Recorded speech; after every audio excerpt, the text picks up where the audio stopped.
She cleaned his office every night. The elevator opened on the 47th floor at 2 in the morning, and the silence inside the building was heavy. Maya Wright stepped out, pushed her cleaning cart over the cool marble floor, and listened for the low hum of the building, the only sound she ever heard at this hour. She had worked the night shift for 8 months, and tonight was supposed to be like all the others. 3 floors. Trash, dust, glass, lobby. Out by 5:30. Home before Joy woke. She wheeled the cart into the corner office. The door was open. It was always open. Mr. Hale, the man whose name was on the front of the building, left it that way as if he had nothing he wanted to hide. She had never seen him. She had only seen the things he left behind. A coffee cup.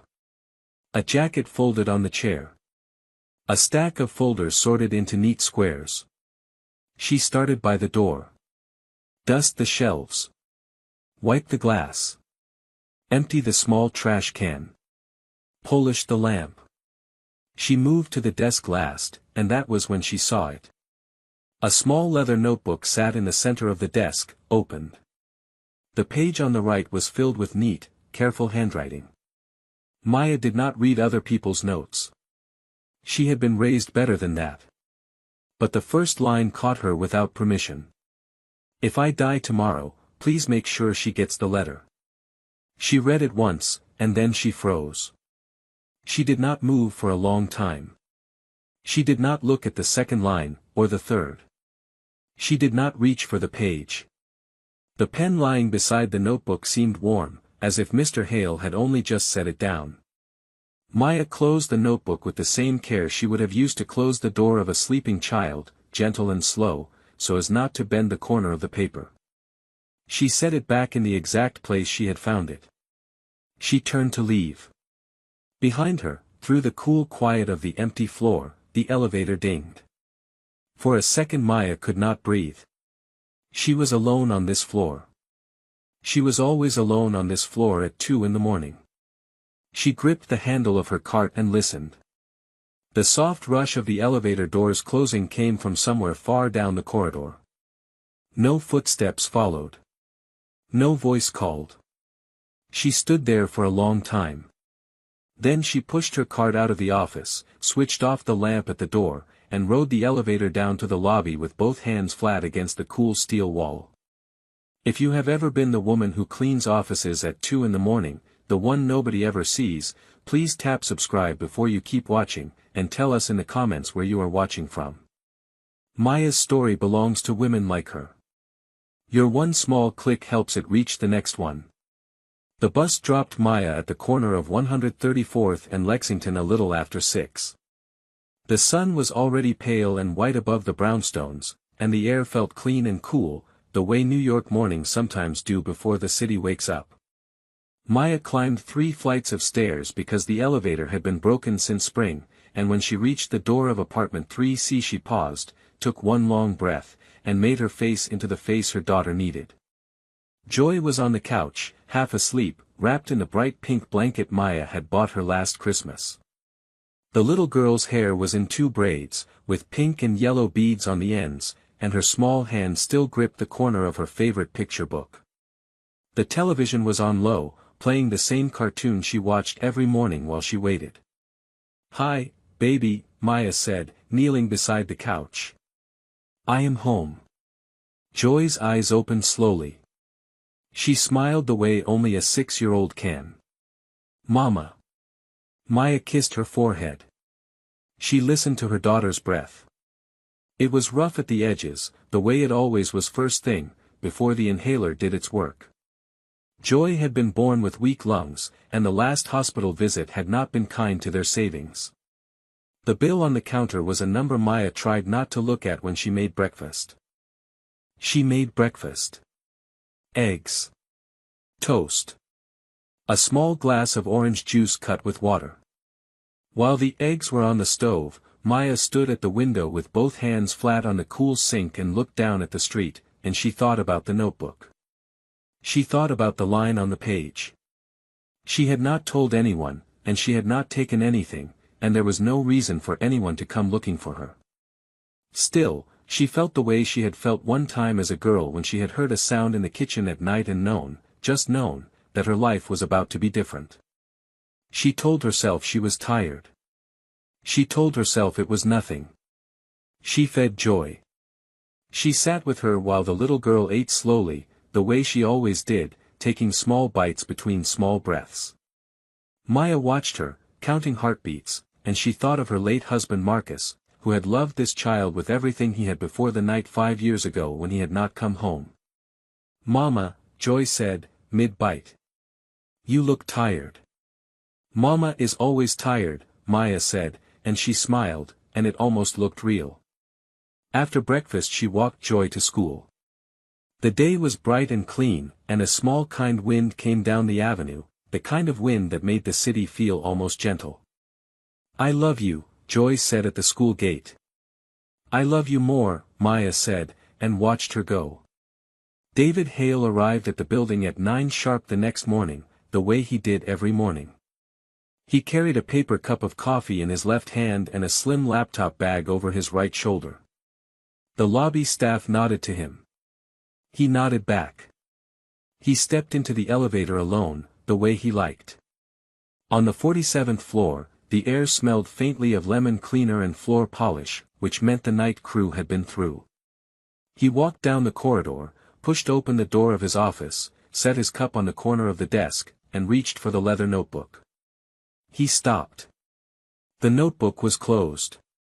He had left it open. He always left it open. He was a man who wrote a line each night and read it back each morning, the way some people pray. He picked the book up gently. The bookmark, a thin strip of pale blue ribbon his sister had given him many years ago, sat a centimeter further into the pages than where he had left it. David did not call security. He did not call anyone. He sat down, finished his coffee, and stared at the closed notebook for a long minute. Then he stood up, walked out of the office, took the elevator down to the security floor on level 3, and asked the man at the desk for the previous night's footage of the 47th floor.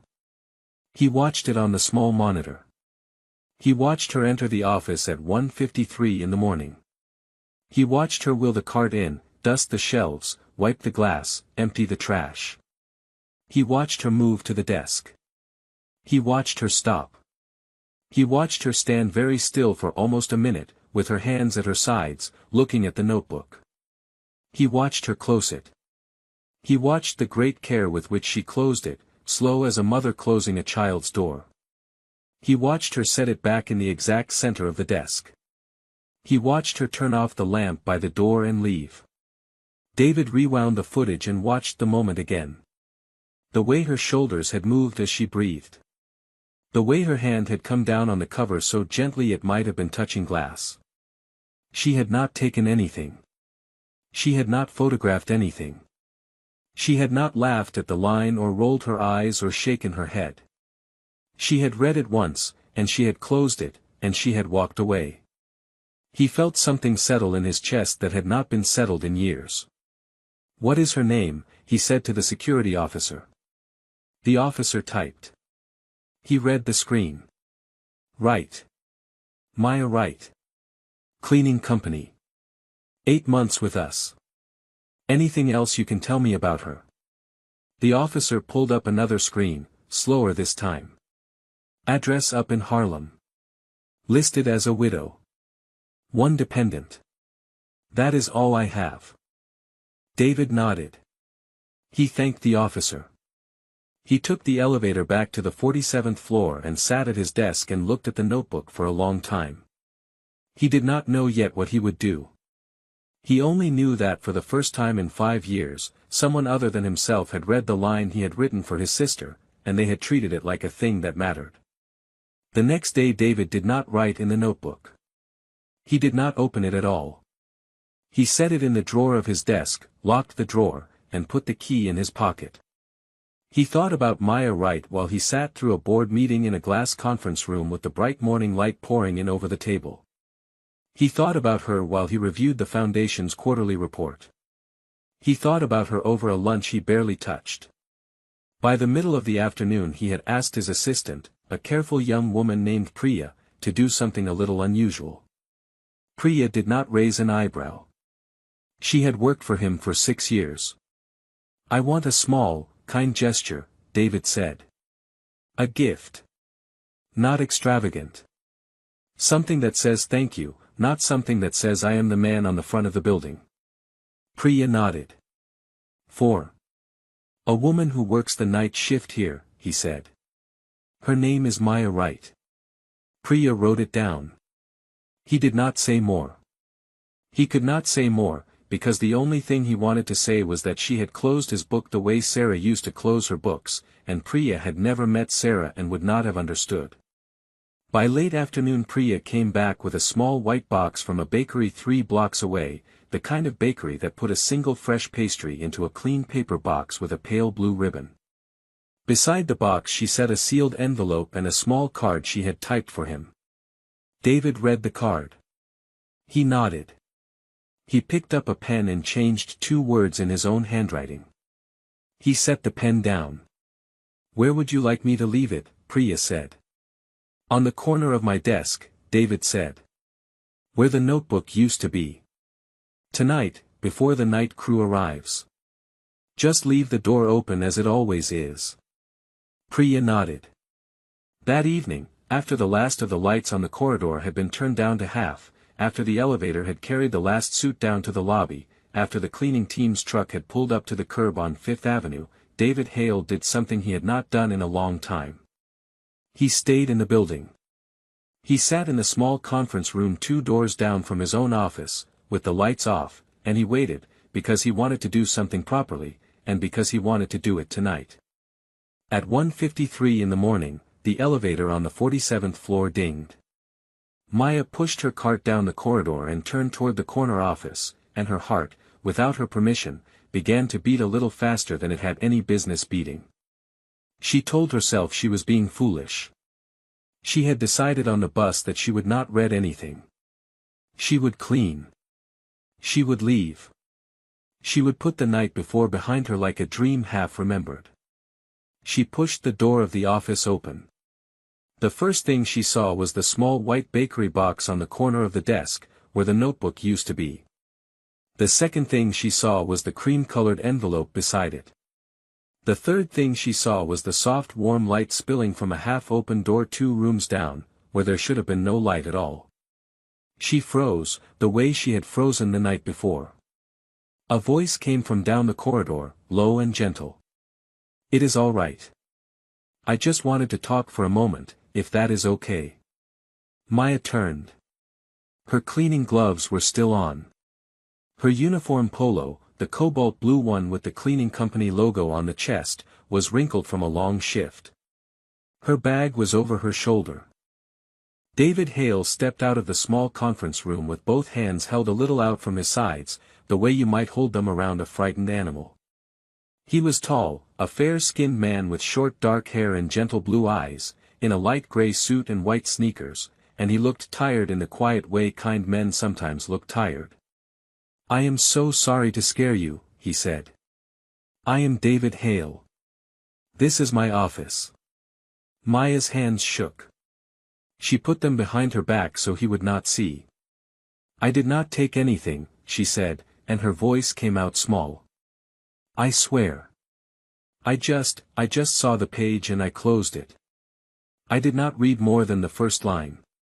"I know," David said. "I watched the footage. I watched the way you closed the book. That is why I wanted to thank you." Maya looked at him. She did not know what to do with her face. "Can I make you a cup of tea?" David said. "There is a little kitchen behind the conference room. You have been cleaning for hours. Just 1 cup. You can leave whenever you want." Maya hesitated. She thought of Joy at home, asleep on the couch in the pink blanket. She thought of the bill on the counter.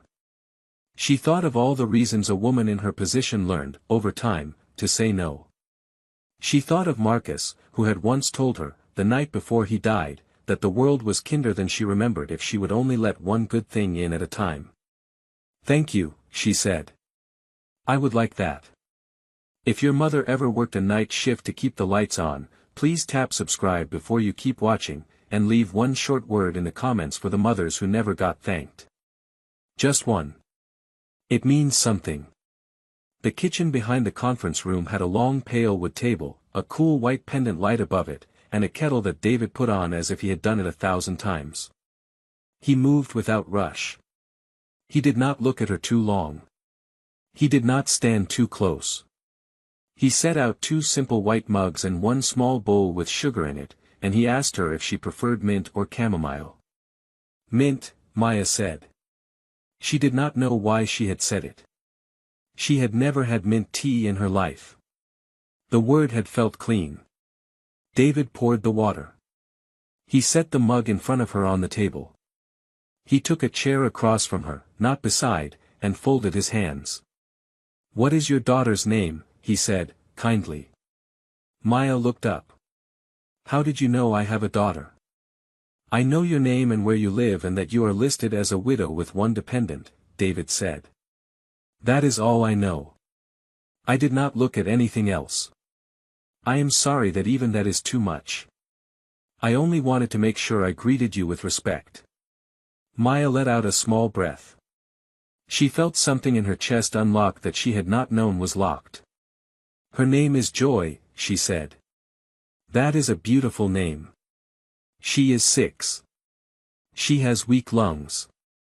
She has been in the hospital twice this year."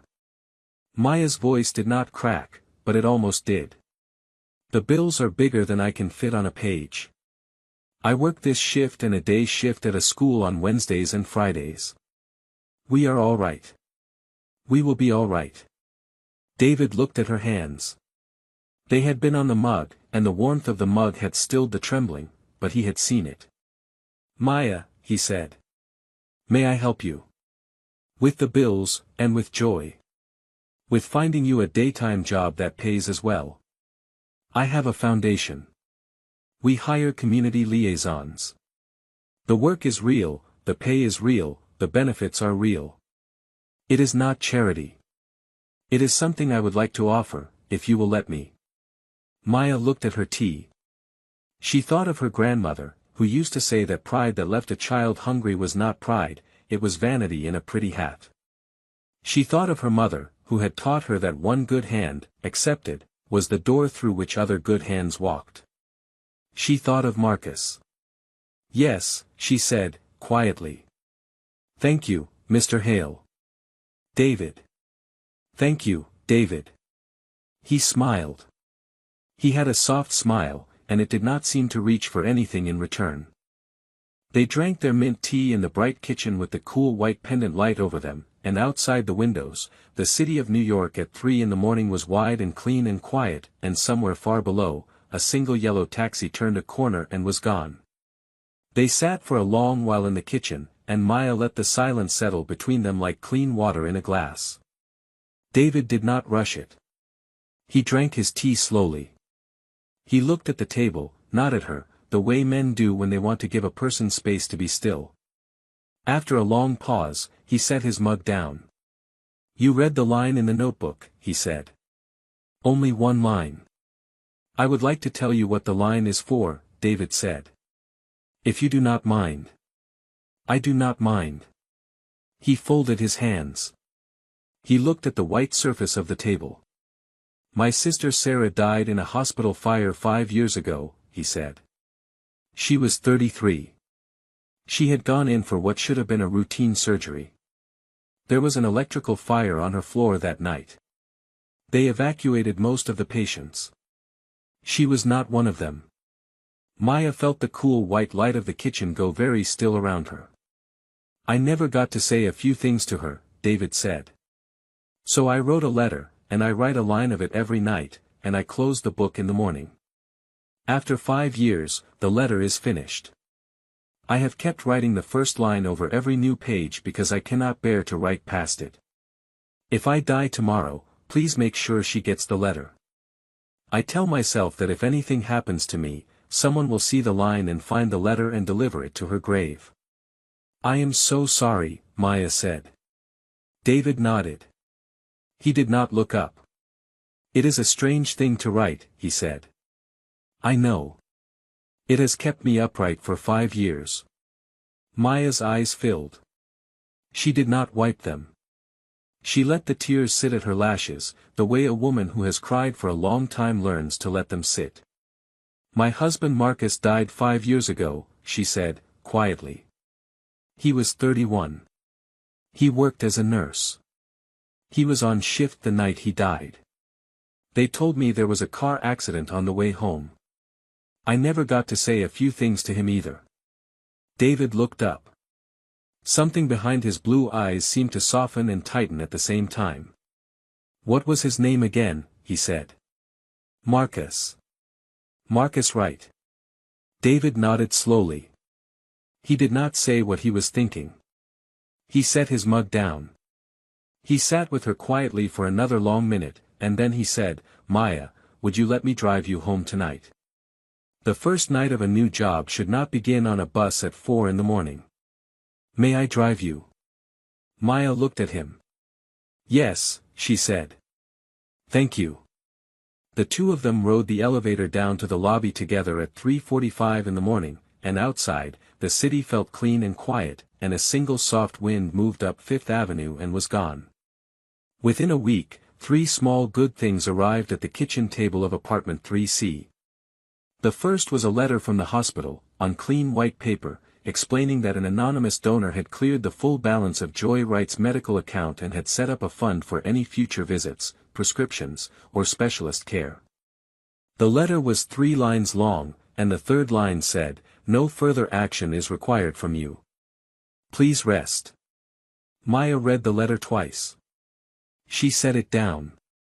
She sat at the table with her hands flat on the wood and let herself cry, the soft kind of crying that women save up for days when no one is watching.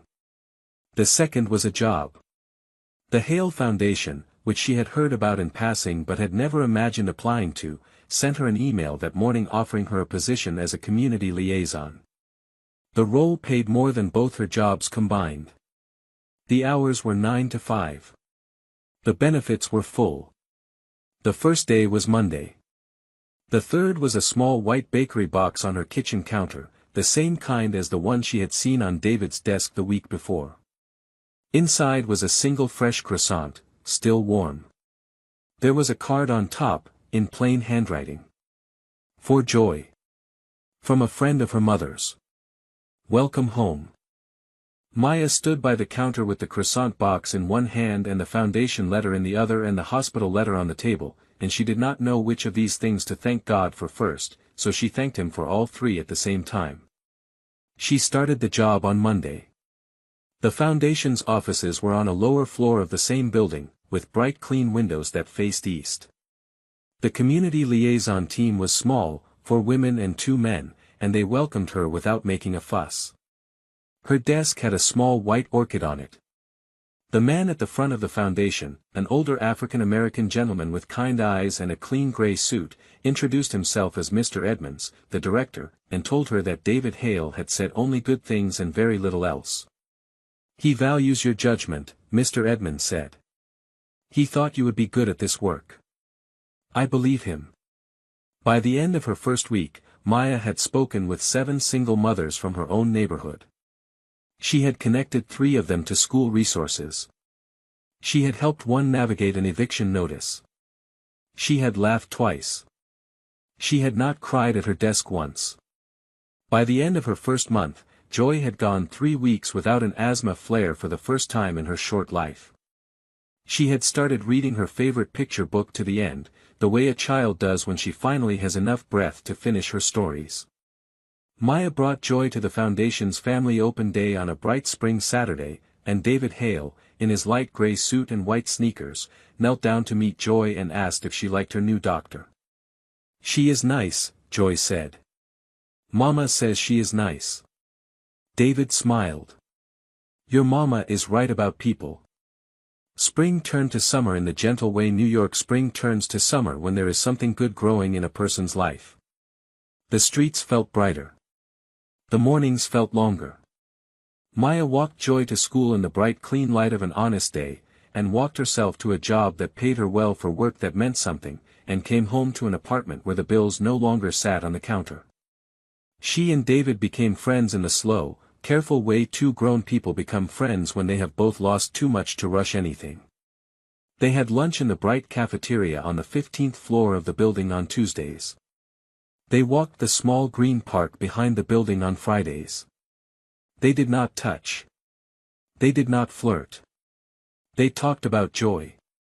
They talked about Sarah. They talked about the foundation and the city and the small things, the way people do who have decided, without saying it, that this is going to be a long friendship. Joy began to draw pictures.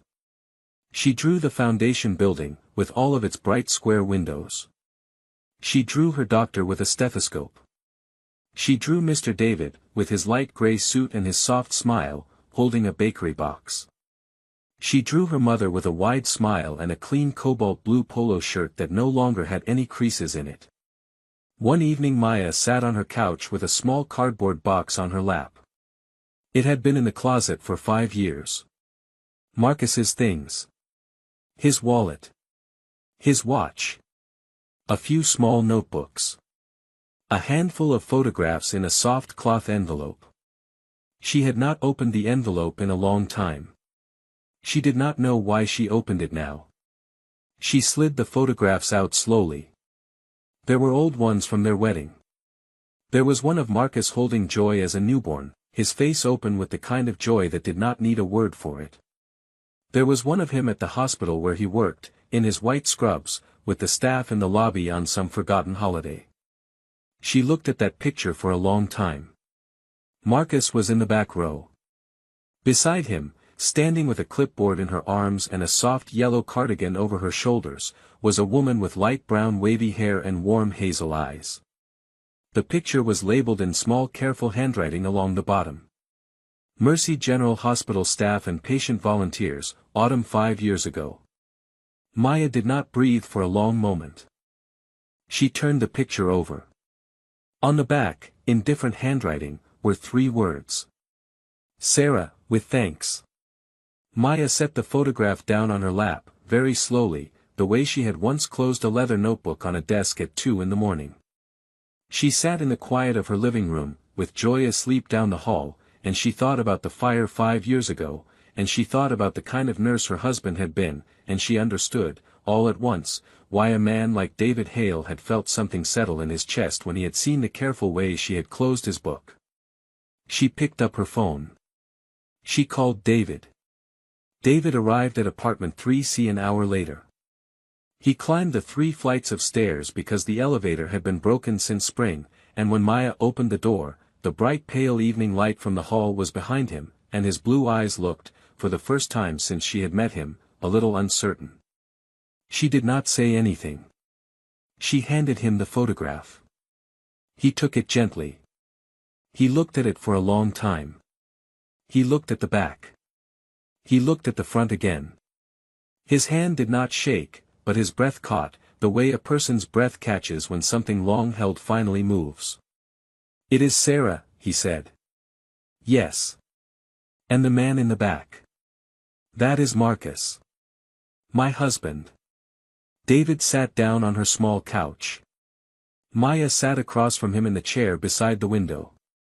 The lamp between them gave off a soft warm light, the only warm light Maya allowed in the apartment, because Joy liked it. "They told me," Maya said, "that Marcus died in a car accident on the way home from work. They told my family," David said, "that everyone on Sarah's floor was evacuated except for her." They were quiet for a long minute. "It was the same hospital," David said. "It was the same night," Maya said. David looked at the picture again. He set it carefully on the small coffee table. He folded his hands in his lap, the way he had folded them in the kitchen on the night they had first sat across from each other. "Maya," he said. "When the fire happened, 2 staff members went back. The hospital report named one of them. He was a male nurse on the surgical floor. He carried 3 patients out before the smoke got him. He died on the way home, technically, because the ambulance had moved him to a second vehicle when the first one ran out of oxygen. They wrote his death up as a traffic incident because the family wanted to be paid out by his policy. The hospital lawyers helped. David's voice was very steady. His name was on the report. I never read past the first page. I could not. Marcus, Maya said. Marcus. The room felt very small and very wide at the same time.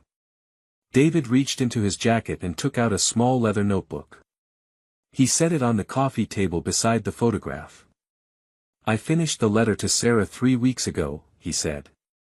On the night I drove you home for the first time. I have been carrying it around since, waiting for somewhere to put it. May I read you the last line? Yes. He opened the notebook. He turned to the final page. He read, in a low, careful voice. Whoever finds my words after I do, I hope they get the second chance my sister did not. I hope they are kind. I hope they are loved. I hope, more than anything, that they live long enough to make a small good thing out of a great loss. Sarah, I have found her. Her name is Maya. He closed the book. Maya did not say anything. She did not need to. She put her hand, very gently, on top of his. In the hallway, behind a half-open door, a little girl with twin braids and pink and yellow beads stepped out in her pajamas, picture book in hand, and stood watching her mother and the kind man with the soft smile, and she did not know yet what was about to change in her small bright life. But she would.